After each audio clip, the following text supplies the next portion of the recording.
Exodus chapter 6, verse 3. And I appeared unto Abraham and unto Isaac and unto Jacob by the name of God Almighty, but by my name Jehovah was I not known to them. Genesis chapter 15, verse 13. And he said unto Abram, Know of surety that thy seed shall be a stranger in a land that is not theirs, and shall serve them, and they shall afflict them for 400 years. Genesis chapter 15, verse 14. And also that nation whom they shall serve will I judge, and afterward they shall come out with great substance. Exodus chapter 1, verse 7. And the children of Israel were fruitful and increased abundantly and multiplied and waxed exceeding mighty, and the land was filled with them.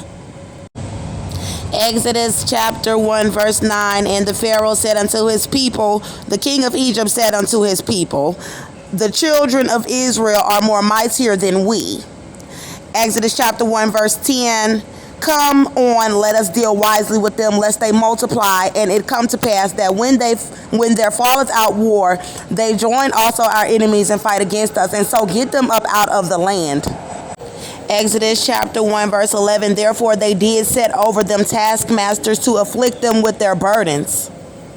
Exodus chapter 1, verse 12. But the more they afflicted them, the more they multiplied and grew, and they were grieved because of the children of Israel. Exodus chapter 1, verse 13. And the Egyptians made the children of Israel to serve them with rigor.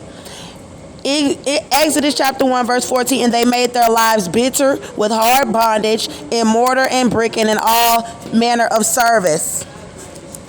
Exodus chapter 1, verse 14. And they made them serve with hard labor. Exodus chapter 1, verse 15. And the king of Egypt said unto the midwives to the Hebrew women, If it be a son, ye shall kill him. Exodus chapter 1, verse 18. And the king of Egypt called the midwives and said, Why have you allowed the sons to live? Exodus chapter 1, verse 19. And the Hebrew women were lively and were delivered, which is what the midwives said to the Pharaoh when he told them to kill.